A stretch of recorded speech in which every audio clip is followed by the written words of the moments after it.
कर्मजं बुद्धियुक्ता हि फलं त्यक्त्वा मनीषिणः जन्मबन्धविनिर्मुक्ता पदं गच्छन्ति नामे। क्योंकि बुद्धि से युक्त ज्ञानी जन कर्मों से उत्पन्न होने वाले फल को त्याग कर जन्म रूपी बंधन से मुक्त हो जाते हैं और परम पद मोक्ष को प्राप्त करते हैं।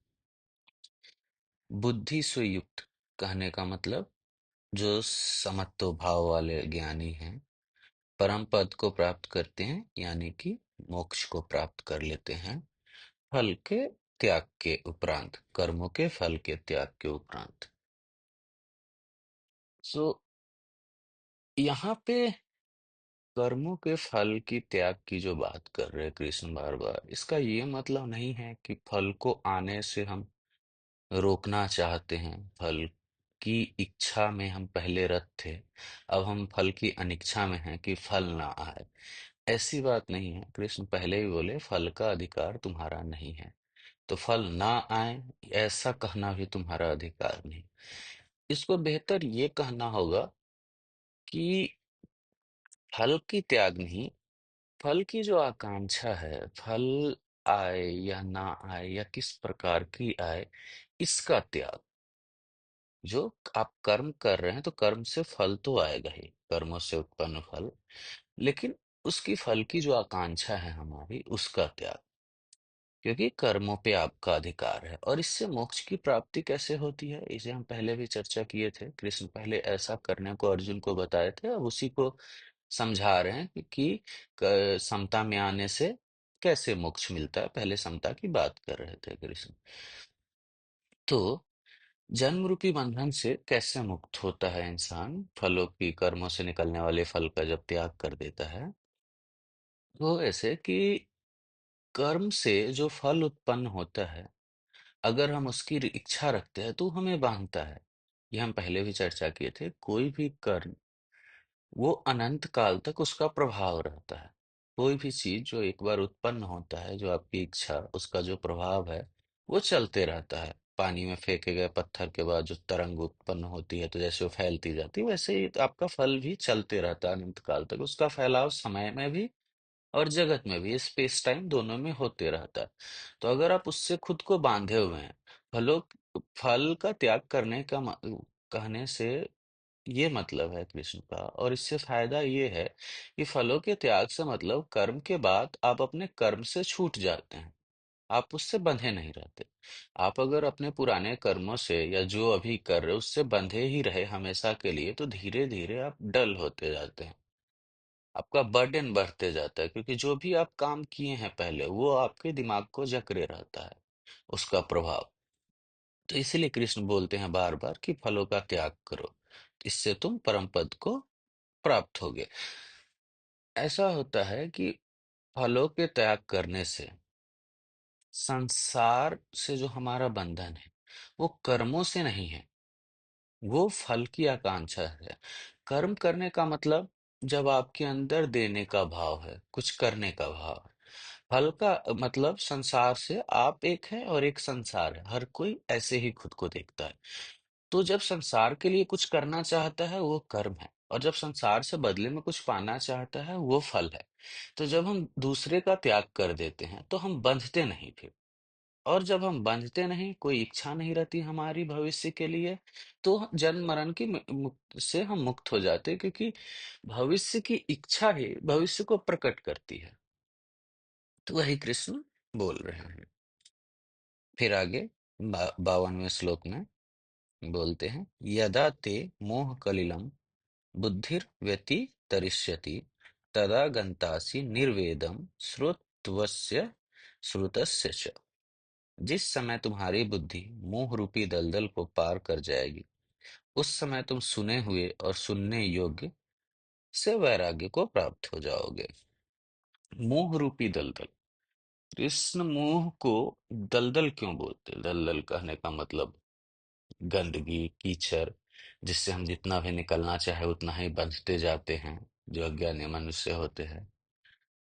मोह के स्वभाव को समझे, इसे मैं एक उदाहरण से समझाऊंगा। मोह दलदल क्यों है? जैसे ऐसा समझिए, कोई माँ है, वो अपने बच्चे से मोह होता है उसको, वो उसके लिए सब कुछ करती है, लेकिन वो बच्चा अगर बड़ा होके दुर्व्यवहारी हो जाए, यहाँ तक कि अपने माँ से भी दुर्व्यवहार करे, तो उस समय वो कितनी बार भी संकल्प करे उससे छोड़ने का, उससे मतलब नहीं रखने का, लेकिन वो जितना उसका व्यवहार कटु होगा, उतना ही वो और मोह में पड़ती जाती है। तो एक समय के बाद वो इसको ढक लेती है इस बात से कि यह निस्वार्थ प्रेम, और संसार भी ऐसे ही इसको देखता है। लेकिन एक क्षण के लिए भी कोई ये नहीं देखता कि ये बंधन है, इसके अलावे और कोई उपाय नहीं है, चाह के भी वो छूट नहीं पा रहे। जैसे कोई पुरुष है, किसी स्त्री से प्रेम करता है, जो मोह है, वास्तविक में हम उसे प्रेम का नाम देते हैं। अगर उससे दुख पाता है, तो जैसे जैसे दुख पाता है, वैसे वैसे उसका मोह भी बढ़ते जाता है। फिर वह उसे निस्वार्थ प्रेम, अमर प्रेम का नाम देगा, लेकिन वो बंधन है, वो स्लेव है उसका। दलदल इसलिए है मोह। ये ज्ञान से मुक्ति होती है, यहाँ कर्मयोग की बात हो रही है, इससे भी मुक्ति होती है जब आप फल की चिंता नहीं करेंगे, बस आप अपने कर्म, बस आप देने में इच्छुक है आपने। देखिए, जब भी इंसान ऐसा सिकुड़ता है कि मैं कुछ नहीं करूंगा संसार के लिए, प्रकृति, संसार उसका गला दबा देती है। ऐसा परिस्थिति आएगा कि वो दुख भोगने को मजबूर हो जाता है। तो जिसके जितने हाथ खुले होते हैं, जो जितना करने में रत होता है, उतना ही कम दुख पाता है। तो मोह रूपी दलदल जो यहाँ पे कृष्ण बोलते हैं, मोह को और भी हम अच्छे से समझ सकते हैं। मोह इंसान को अंधा कर देता है, फिर वो वास्तविकता से कनेक्टेड नहीं रहता, वो अपने मन से बनाए भ्रम की दुनिया में जीने लगता है। मोह को हम प्रेम का नाम देते हैं अक्सर। प्रेम बहुत अलग चीज है। प्रेम बस देना जानता। मोह में होता क्या, आप देखेंगे, जो जितना मोह में रत है, उसकी बातें पागलपन लगेगी। बोलते भी है प्रेम अंधा होता है, प्रेम पागल होता है। कहना ये चाहिए कि मोह अंधा होता है, मोह पागल होता है। मोह में जो इंसान है, किसी स्त्री का हो, किसी वस्तु का हो, किसी पद का हो, वो उसमें ऐसी ऐसी चीजें देखता है जो बाकियों को समझ नहीं आती। कोई स्त्री के लिए बोलता है कि ये मुझे नहीं मिली तो मैं मर जाऊंगा। लेकिन जीवन से ज्यादा महत्वपूर्ण और कुछ कैसे हो सकता है? हर चीज तो जीवन के लिए ही है। और भी बहुत सी चीजें हैं, छोटी छोटी बातों में।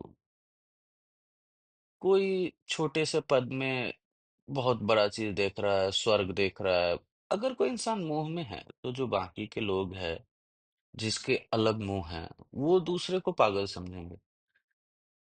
तो वही कृष्ण बोल रहे हैं कि मोह रूपी दलदल से जो तुम मुक्त हो जाओगे, तो सुने हुए और सुनने योग्य से वैराग्य को प्राप्त होगे। सुने हुए और सुनने योग्य बातों से यहाँ क्या मतलब है? सुने हुए का मतलब देखिए, श्रुति से ही मोह का जन्म होता है, शब्द से ही मोह का जन्म होता है। जब हम कुछ सुनते हैं, वहीं से मोह आ जाता है। सुने हुए का मतलब और है कि जो हम जिस भोग के बारे में हम जानते हैं, या तो भोग लिए या जानते हैं, और सुनने योग्य जो कि इंसान की इंद्रियों की सीमा है। वो हर कुछ नहीं भोग सकता, इनफैक्ट बहुत कम भोग सकता। तो इसीलिए कृष्ण बोल रहे हैं कि जो तुमने अभी भोगा है, या जिस भोग को जानते हो, या जो जानने योग्य है, दोनों से ही वैराग्य को प्राप्त हो जाओगे। मोह क्या है ये? सुने हुए और सुनने योग्य, इसमें लोग रत है क्यों? मोह में लोग पड़ते क्यों हैं? परेशानी ये है कि अंदर का जो खालीपन है इंसान का, वो बाहर से इंसान पूरा करना चाहता है। इसीलिए इंसान हमेशा दौड़ता रहता है। इस पे हम आगे और चर्चा करेंगे जब ऐसा आएगा श्लोक तो। कि फिलहाल कृष्ण वही बोलते हैं कि मोह रूपी दलदल को तुम पार कर जाओ, वही बताने की कोशिश कर रहे हैं इससे। और जो भी भोग तुम जानते हो, या जो भोग अभी भोगने को हो, चाहे स्वर्ग हो और परलोक की आकांक्षा, इन सब से भी तुम मुक्त हो जाओगे। फिर आगे कृष्ण बोलते हैं, श्रुति विप्रनित प्रतिपन्ना ते यदा अस्थायति निश्चला समाधावचला बुद्धिस्तदा योगम वाप्स्यसि। अनेक प्रकार के वचनों को सुनने से विचलित हुई तुम्हारी बुद्धि जब परमात्मा में अचल और स्थिर हो जाएगी, तब तुम वास्तविक योग को प्राप्त कर लोगे। तो जो कृष्ण पहले बोले थे सुने हुए और सुनने योग्य, जो हम बातें कर रहे थे कि शब्द से मोह का जन्म होता है, वही कृष्ण बोलते हैं कि अनेक प्रकार के वचनों को सुनने से तुम्हारी बुद्धि विचलित हो गई है। जब हम शब्द सुनते हैं वहां से मोह का जन्म होता है, आकांक्षा आती है, कुछ अपने अंदर के खालीपन को भरने की ललक उठती है हमारे अंदर। तो वो बोलते हैं इससे जो तुम्हारी बुद्धि अभी तक विचलित हो चुकी है अनेक प्रकार के शब्दों से, वो जब परमात्मा में एक हो जाएगा, अचल और अस्थिर। इसके बाद कृष्ण पहले भी किए थे, ये निश्चयात्मिकता बुद्धि जिसकी होती है, जो एक एक बुद्धि होती है, परमात्मा में अचल हो जाने के बाद तुम वास्तविक योग को प्राप्त होगे। परमात्मा को पाने की आकांक्षा आकांक्षा ही है, लेकिन उसका महत्व क्या है कि बाकी आकांक्षाओं से आप मुक्त हो जाते हैं। आप ऐसा समझे कि जब आप ये देखने में सक्षम होती हैं कि सारा संसार मेरे इच्छा का ही विस्तार है, तो आप संसार का त्याग आसानी से कर सकते हैं। संसार का मतलब भोग का, संसार से कुछ भी पाने का। क्योंकि कोई भी भोग हो, वो जो आप भोगते हैं वो आपके मन में बनाया ही है। हर भोग हर किसी के लिए अलग काम करता है, हर किसी की बात छोड़े, आपका भी मन स्थिति कैसी है उसके हिसाब से सेम ही परिस्थिति, सेम ही भोग आपको अच्छी भी लग सकती है, खराब भी लग सकती है। तो ये सारी चीजें आपके मन में बनाई होती है। कोई फूल को देखता है सौंदर्य दिखता है, किसी को दिखता भी नहीं, किसी को झंझट दिखेगा। तो ये सारे चीजों के लिए है। तो ये जो है, अगर आप ऐसा देख पाते हैं कि सारा संसार जो है, जो आप भोगते हैं, ये आपकी ही इच्छा का विस्तार है, तो आप संसार को त्यागने में सक्षम हो सकते हैं। और जब आप संसार का त्याग करते हैं, तो उस इच्छा इच्छा मात्र का भी त्याग हो जाता है। ये दोनों एक दूसरे पे टिके हुए हैं। तो वही, जब आपकी निश्चयात्मक बुद्धि होती है, परमात्मा में स्थिर होती है, तो उस बुद्धि का भी बाद में त्याग हो जाता है, और फिर आप परम पद को, मोक्ष को प्राप्त करते हैं। आगे आगे अर्जुन बोलते हैं, स्थित प्रगस्य का भाषा समाधि स्थस्य केशव, स्थितधि की किम प्रभासेत, किमासीत व्रजेत किम। हे केशव, समाधि में स्थित स्थिर बुद्धि वाले व्यक्ति के क्या लक्षण है? वह कैसे बोलता है, कैसे बैठता है और कैसे चलता है? ये 54वां श्लोक है। यहाँ से अब अलग प्रकरण चालू हो रहा है, तो हम पहले का चर्चा थोड़ा संक्षिप्त में एक लाइन में कर लेते हैं। कृष्ण सबसे पहले अर्जुन को आत्मा की अमरता का ज्ञान देते हैं, शाश्वत होने का, मृत्यु मिथ्या है, इन सब बातों को बताते हैं। फिर उसके बाद कृष्ण स्वधर्म की चर्चा करते हैं, अपने कर्तव्य की चर्चा करते हैं। फिर कर्तव्य को करने के लिए जो भाव होना चाहिए, एकात्मिक बुद्धि होनी चाहिए, समता होनी चाहिए, फल का त्याग, ये सब की बातें करते हैं। जिससे हासिल क्या होगा, जिससे स्थित प्रज्ञा हासिल होगा, मोक्ष हासिल होगा, इन सब की बातें करते हैं। तो अर्जुन अब जाके पूछता है कृष्ण से कि हे केशव, उनके लक्षण क्या होते हैं, जो स्थित प्रज्ञ है, जो निर्वाण को उपलब्ध हो गया है, उनका चरित्र क्या होता है। लेकिन ये पूछने के साथ ही फिर दूसरे पंक्ति में अर्जुन पूछता है कि वो कैसे बोलता है, कैसे बैठता है और कैसे चलता है।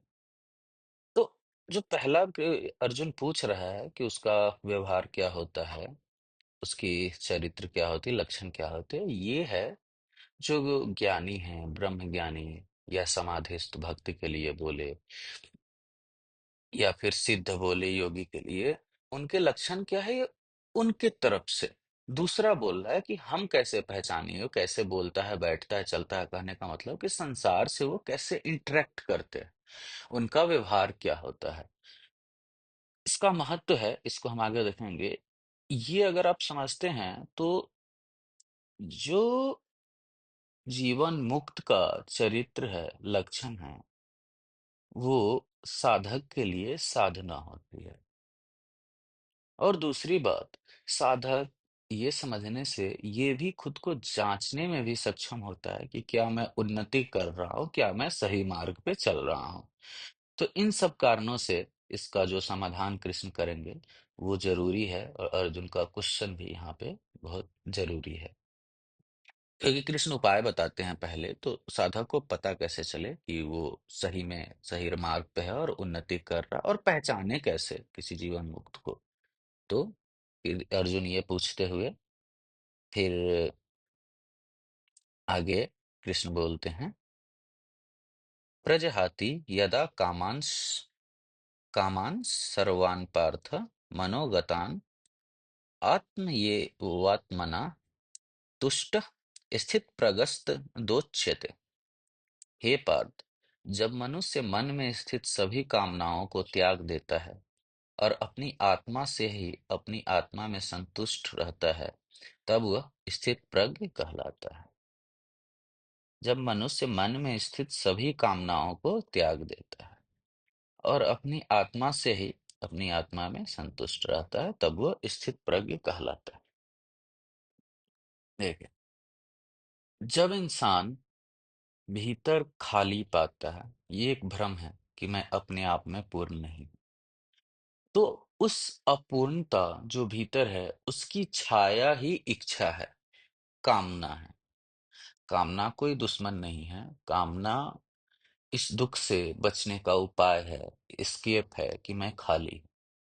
उसे इंसान बाहर से भरने की कोशिश करता है, उसी को कामना बोलते हैं। कामना अनेक प्रकार के, पूरा संसार ही आपकी कामना है, इच्छा है, जो भी आप महसूस करते हैं, माया उसी को कहा गया है। इसीलिए सबके लिए संसार अलग अलग है। जो आपके मन में है, आपके पूरा सृष्टि जो आप जानते हैं, जो आप भोगते हो, आपके मन का ही बनाया हुआ है। और इसकी जरूरत ही इसलिए पड़ती है, ये स्वतः रूप से आता है इसलिए क्योंकि आप भीतर से खाली महसूस करते हैं। तो कृष्ण वही बोलते हैं कि जब मनुष्य मन में स्थित सभी कामनाओं को त्याग देता है और अपनी आत्मा से ही आत्मा में संतुष्ट रहता है, तब वह स्थित प्रज्ञ कहलाता है। तो इन कामनाओं को त्याग करने से, या फिर इन कामनाओं का त्याग तब हो जाता है, दोनों तरफ से हम देख सकते हैं, जब इंसान आत्मा से ही अपनी आत्मा में संतुष्ट रहता है। कहने का मतलब, जब वो जानता है कि भीतर वो अपने आप में पूर्ण है, तब कामना रह ही नहीं जाती। कामना का त्याग से मतलब ये नहीं है कि कामना का दमन। कामना का त्याग अपने आप ही हो जाता है जब आप देखते हैं कि आप पूर्ण हैं। ये संसार की जो भी इच्छाएं हैं, वो इसी भ्रम से निकलती है कि आप अपूर्ण हैं। ये लेकिन दूसरे संदर्भ में भी है। कृष्ण ये ज्ञानी का लक्षण बता रहे हैं कि कामनाओं का त्याग करके वो ऐसा होता है। कामनाओं का त्याग करना ये साधक के लिए साधना है।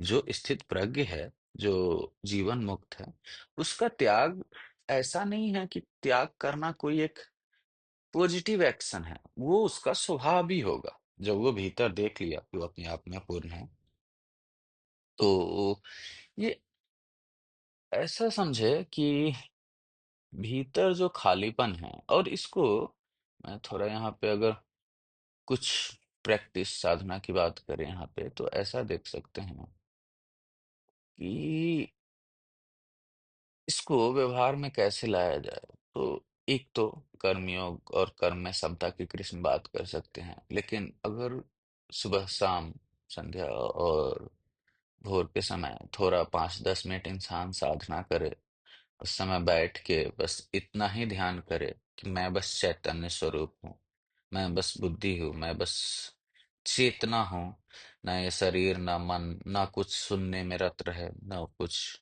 भोगने में समय निकाल को।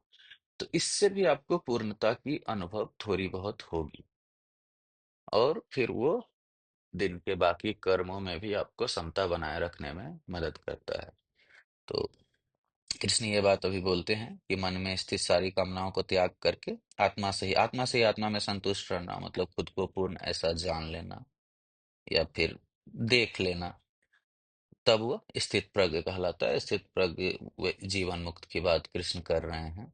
तो ये अभी 55 श्लोक से आगे का पूरा चैप्टर, 72 श्लोक तक कृष्ण ब्रह्मज्ञानी के स्वभाव की चर्चा करेंगे, चरित्र की चर्चा करेंगे, और बाकी का जो उसका सवाल है कि अर्जुन का, कि वो कैसे बोलता है, चलता है, बैठता है, यानी कि आम लोगों से कैसे इंटरेक्ट करता है, संसार से कैसे, संसार के प्रति कैसा व्यवहार होता है। अर्जुन इसलिए पूछ रहा है कि हम उनको कैसे पहचाने। अगर आप जीवन मुक्त को जानते हैं तो अब उसका अनुकरण कर सकते हैं। तो अनुकरण का मतलब इमिटेट नहीं, नकल करना नहीं,